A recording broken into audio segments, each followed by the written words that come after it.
C'est fait. La loi de finances gestion 2024 a été adoptée ce vendredi 8 décembre 2023 au Palais des Gouverneurs par 82 voix pour 27 contre et 0 abstention. Le décor de la plénière a été planté par le président de la Commission des finances et des échanges, Gérard Benochi. Ce dernier a présenté à ses collègues les grandes orientations du gouvernement au cours de l'année 2024. On retient que le projet de loi de finances pour la gestion 2024 s'équilibre en ressources et en charges à 3 199,274 milliards de francs CFA. Par 82 voix pour,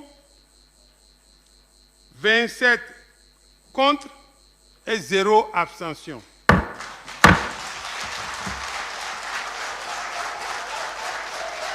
Les mardis 14 et mercredi 15 novembre 2023, des audiences publiques ont eu lieu pour nous permettre d'écouter les différents corps de la nation afin que l'étude du budget soit participative. Ensuite, les deux commissions se sont quotidiennement réunies du vendredi 17 au lundi 4 décembre 2023 pour examiner, étudier et analyser tous les documents budgétaires élaborés par le gouvernement en présence de ses membres et des présidents des institutions constitutionnelles ou légalement concernées. Amendement numéro 9. Séparation du prélèvement sur les enlèvements d'ordures PO, ménagères, de la taxe foncière, de la TPS et de la patente. Auteur, Honorable Labiou Amadou Djibril, avis du gouvernement favorable. Les cantines scolaires au profit des écoliers se poursuivent de plus belle. L'extension des mesures d'assurance maladie, la gratuité des frais scolaires aux filles sont également dans ce budget. Il est aussi prévu, tenez-vous tranquille, la réhabilitation de 688 centres de santé, 4 centres hospitaliers et universitaires. Qui dit mieux? Pour ce qui est du budget de l'agriculture, nous avons eu droit plus à des professions de foi qu'à une véritable stratégie du développement du secteur. Seul 5,82% du budget général de l'État est affecté à ce secteur. Or, ce secteur est supposé être le moteur d'entraînement, le métronome des autres secteurs, dont notamment celui de l'industrie. Le vote de ce budget aidera, entre autres, à la couverture intégrale de la prise en charge des frais de décollage des filles des séries scientifiques dans les lycées. L'extension à d'autres communes de la mesure de gratuité des frais de scolarité des filles de l'enseignement secondaire général. Il faut le dire parce que le programme a été souvent et remarquablement perturbé, mais les députés étaient là, je les en félicite. Dans le budget 2024, c'est l'engagement du gouvernement à poursuivre la consolidation des acquis du programme d'action de gouvernement PAG 2016-2021 dans la mise en œuvre du PAG 2021-2026. Une mention spéciale doit être faite pour le programme d'investissement public qui traduit la volonté du gouvernement d'orienter davantage les fruits de la croissance économique vers le bien-être des populations, notamment en faveur des couches les plus fragiles ou démunies. Par ailleurs, l'analyse du budget montre qu'il est en cohérence avec les différents outils de planification du développement socio-économique et intégré de notre pays. Dans les domaines de l'eau et de l'énergie, des investissements massifs sont prévus pour réduire les difficultés des populations, non seulement dans les zones urbaines et les zones, mais aussi dans les zones rurales.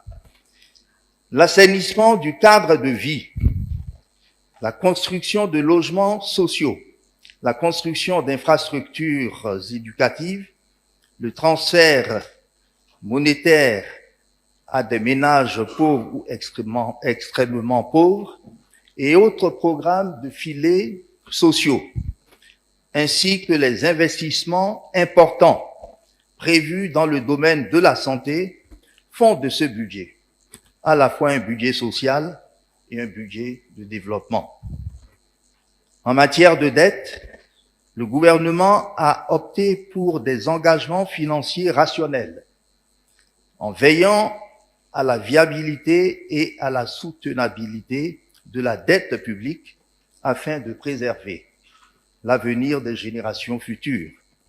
Conscient que rien ne peut se faire sans la sécurité, le gouvernement a consacré des moyens importants pour l'acquisition des matériels adéquats pour la sécurité interne et surtout pour une lutte efficace contre le terrorisme qui secoue notre pays depuis peu. Il y a aussi lieu d'indiquer que les mesures prévues dans le budget 2024 sont très favorables au développement des entreprises à travers l'allègement des procédures, la réduction des charges fiscales en lien avec les doléances du secteur privé et le recrutement du personnel. Les prévisions de croissance annoncées laissent augurer un développement continu dans tous les secteurs économiques de notre pays, tels que l'agriculture, le tourisme, la culture,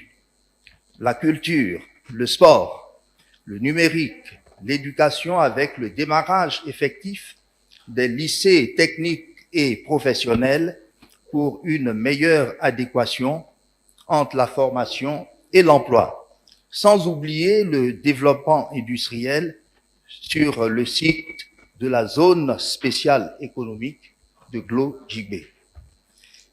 Les projections pour l'année 2024, avec un taux de croissance économique de 6,5%, nous confirment que nous avons eu raison de voter favorablement la loi de finances exercice 2024. Le budget 2024 porte sans aucun doute les aspirations de notre peuple et est en phase avec les idéaux du parti Union progressiste, le renouveau.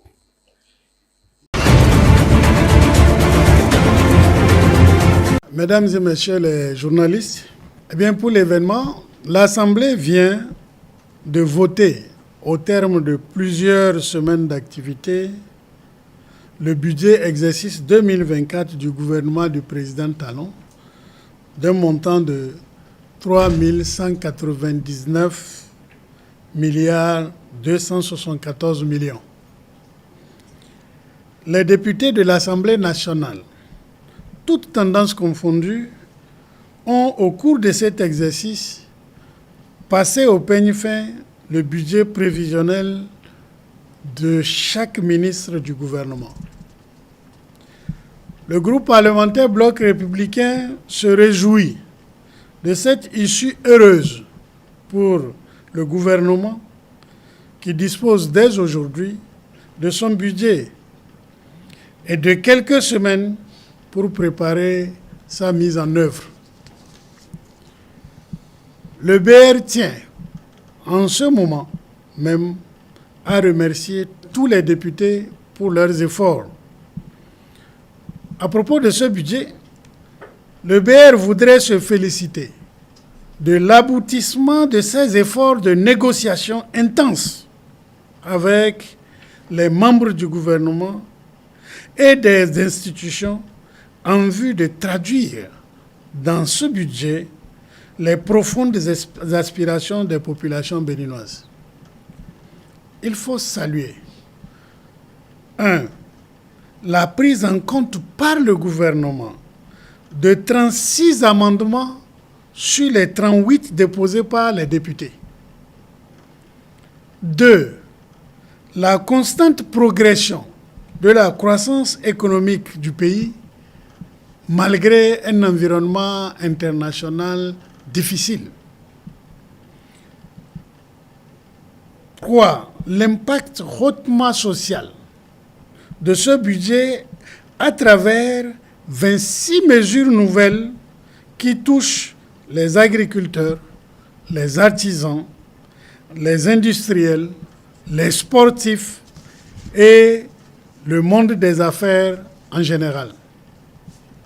Le budget 2024, bien qu'il consacre plus de 41% aux actions à impact social, alloue des ressources considérables aux infrastructures routières, de construction, d'eau, d'énergie, etc., dans la marche pour la modernisation de notre pays. Les réformes visant la mutation structurelle du Bénin, qui lui permettront d'entrer dans la cour des grandes nations, sont largement soutenues par des lignes budgétaires claires. Le BR voudrait rassurer les populations béninoises de la pertinence des activités programmées dans le budget 2024 et réaffirmer sa détermination à œuvrer à leur côté pour la réalisation des objectifs fixés dans ce budget. Je vous remercie. En dehors de la Noël, le mois de décembre, 12e mois de l'année, est un mois d'analyse et de rétrospection. C'est le moment de s'auto-évaluer, de faire le bilan de toutes les activités effectuées au cours de l'année qui s'achève et de mieux préparer la nouvelle année. Dans les entreprises, le mois de décembre est la période au cours de laquelle les responsables et le personnel vérifient si les objectifs sont atteints. Pour moi, d'abord, le mois de décembre, ça représente beaucoup de choses. D'abord, c'est un mois où tu t'assois et tu te demandes qu'est-ce que j'ai pu réaliser durant toute cette année. Et tu te demandes aussi qu'est-ce que j'ai pas pu faire, tout ça. Et puis là, l'année prochaine, tu sauras quoi il te reste à faire. Dans le mois de décembre, il y a beaucoup de choses qui se passent aussi. Voilà. C'est un mois où, disons, tu te dis, ou bien disons, il y a beaucoup d'accidents ou des trucs comme ça qui se passent. Et puis, bon, c'est ce mois-là que principalement, il y a beaucoup de braquages ou des trucs comme ça. Les gens veulent coûte que coûte réussir ou bien faire des trucs qui se sont promis là, dans l'année. Là. Ils veulent coûte que coûte réussir ça dans l'année. Le mois de décembre, c'est un mois de bilan en ce sens que c'est le dernier mois de l'année dans un premier temps. Et ensuite, c'est le mois où dans tout domaine d'activité, on fait le bilan des activités de l'année, de ce qui a marché, de ce qui n'a pas marché sur le cours de l'année. On fait ce bilan-là afin de pouvoir faire des projections sur l'année à venir. Et nous sommes en 2023, et donc projection sur l'année 2024. Le mois de décembre, c'est un mois de bilan que tout le monde le dit. Qu'on peut le dire, c'est vrai. Parce que du début de l'année jusqu'à maintenant, je peux dire que c'est un mois de bilan. Le bilan est d'autant plus important parce que pour tout homme, il faut avoir un projet de vie. Et un projet de vie ne se dessine pas comme ça. Il faut d'abord faire un programme et dire, ou bien se donner des objectifs à atteindre. Par exemple, quand nous traversions l'année 2022 et que nous avions commencé notre route vers 2023, d'abord les souhaits étaient longévité, argent, des trucs comme ça. Donc pour soi, on se fixe des objectifs. On se dit, cette année, je veux faire ci. Et si jusqu'en décembre, on n'arrive pas à arriver au bout, c'est qu'on n'arrive pas à atteindre les objectifs d'alors fixés, c'est le moment de se poser les questions. Qu'est-ce qui a marché? Qu'est-ce qui n'a pas marché? Qu'est-ce que je peux faire pour mieux faire au cours de l'année 2024 pour ne pas être amené à avoir une surprise en décembre 2023 pour dire, tiens, ce que j'ai prévu de faire, je ne suis pas arriver. Mois de décembre, mois de fête, des affaires, mais aussi de bilan.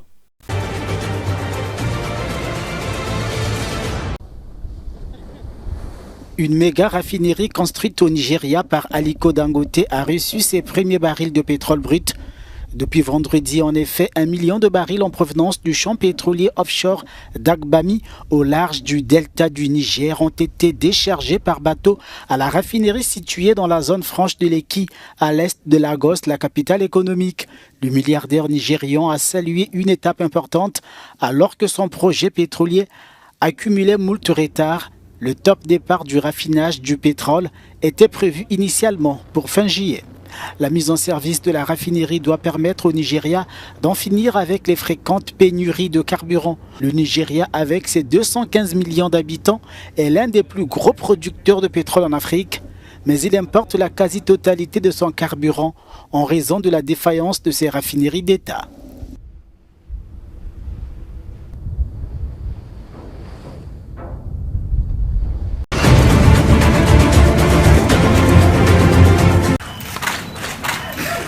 Au Burundi, la Cour suprême a condamné l'ex-premier ministre Alain-Guillaume Bunyoni à la prison à perpétuité pour avoir voulu renverser le gouvernement et menacer la vie du président Évariste Ndayishimiye. Le parquet a également requis des peines de 30 ans de prison contre ses 6 co-accusés. Tous sont poursuivis pour, entre autres, atteinte à la sûreté intérieure de l'État. Selon le ministère public, l'ex-chef du gouvernement aurait payé une entreprise criminelle pour assassiner le chef de l'État et renverser le régime constitutionnel. En tout, 7 crimes lui sont reprochés, dont l'enrichissement illégal et la déstabilisation de l'économie. La Cour a ordonné la confiscation de 4 maisons et bâtiments lui appartenant, ainsi qu'une parcelle de terrain et 14 véhicules. Sur le banc des accusés, on retrouve Désiré Ouamaoro, ancien commandant de la brigade anti-émeute, un ancien cadre des services de renseignement, mais aussi 2 chauffeurs, un ancien ingénieur des bâtiments et un chef de colline sont aussi poursuivis. Bunyoni a longtemps été considéré comme le véritable numéro 2 du régime de Ndayishimiye qui a pris la tête du Burundi en juin 2020. Si la communauté internationale a salué une certaine ouverture du pays depuis son arrivée au pouvoir, une commission d'enquête de l'ONU dénonce une situation des droits de l'homme qui reste désastreuse.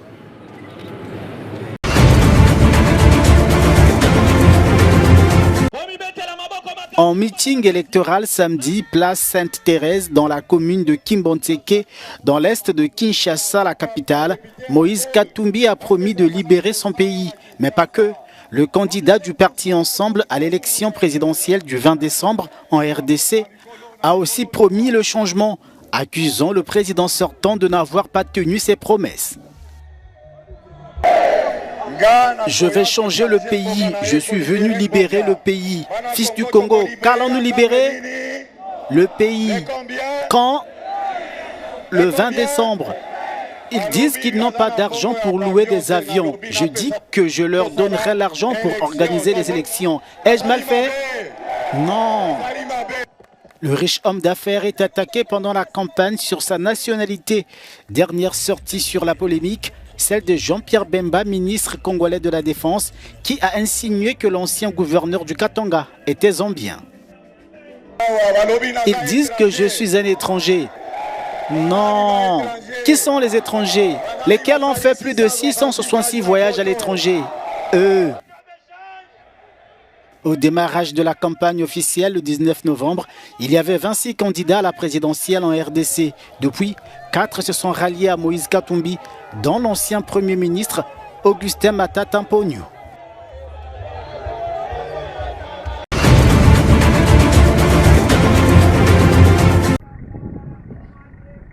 Des élections législatives partielles ont eu lieu samedi au Zimbabwe.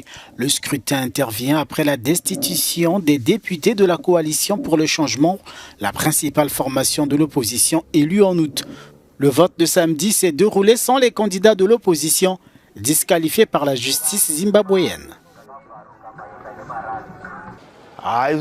C'est quelque chose d'autre qui se passe, qui n'a rien à voir avec la volonté du peuple. Cette élection partielle n'est pas pour la population. On ne sait pas très bien ce que c'est.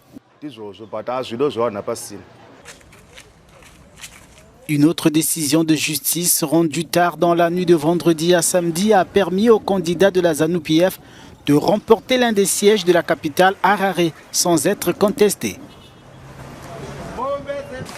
J'étais censé être dans mon bureau de vote à Tinirano BA.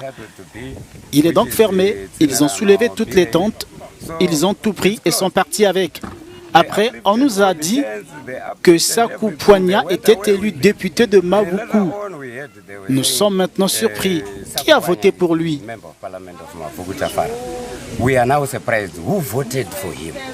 L'opposition a dénoncé une tentative illégale du pouvoir de renforcer sa majorité parlementaire et de modifier éventuellement la Constitution afin de permettre à Emerson Mnangagwa, 81 ans, de briguer un troisième mandat.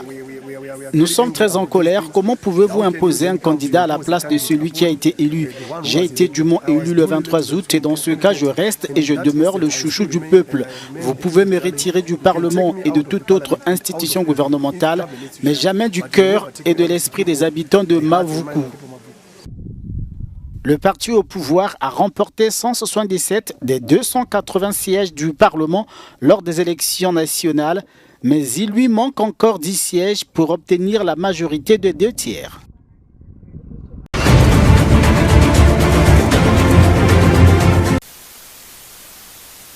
Les Égyptiens votent pour la présidentielle.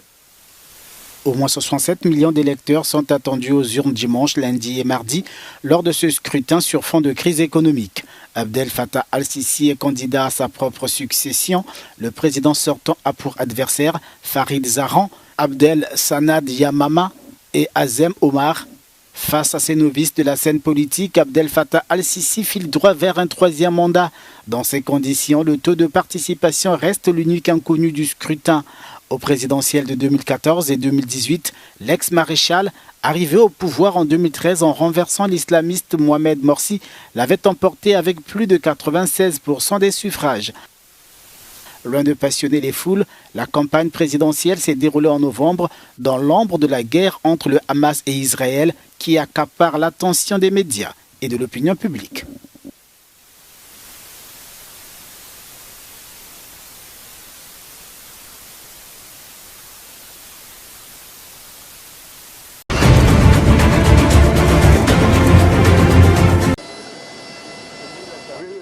Alors que son pays entend poursuivre l'établissement des relations avec des pays africains, Alexandre Loukachenko est en tournée sur le continent.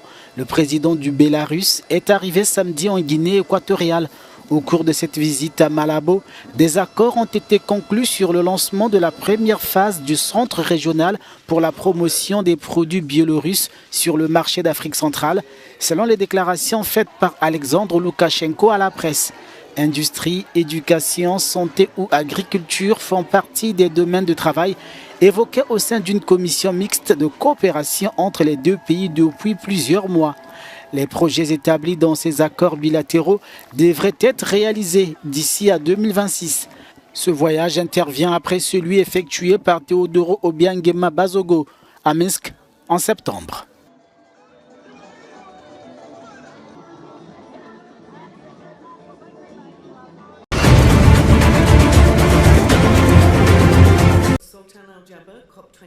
Le président de la COP28, Sultan Al-Jaber, a annoncé l'ouverture de la seconde semaine de négociations avec la nomination de 8 ministres facilitateurs qui auront pour mission de faire avancer en 2 jours les discussions sur le bilan mondial, dernier levier pour obtenir un accord historique. C'est ici que le travail commence vraiment. Et sans collaboration, nous ne serons pas en mesure de réussir. Je suis ici pour présenter les groupes de travail ministériels de la COP28 qui ont joué un rôle déterminant en guidant cette présidence et qui, bien sûr, seront essentiels pour nous aider à franchir la ligne d'arrivée. 8 ans après l'adoption de l'accord de Paris, le bilan mondial devrait permettre d'aboutir à une feuille de route ambitieuse permettant de limiter le réchauffement planétaire à 1,5 degré Celsius. Le bilan mondial est le moteur de l'accord de Paris. Son but est de s'assurer que nous atteignions nos objectifs. Malheureusement, notre point de départ est clair, nous ne sommes pas sur la bonne voie. Cette semaine pourrait être notre dernière occasion de nous ramener sur la bonne voie. pour maintenir la hausse des températures mondiales à 1,5 degré Celsius. À 4 jours du dénouement, les négociateurs tentent de trouver un compromis entre l'impératif scientifique de sortie des énergies fossiles et le nécessaire développement économique des pays émergents.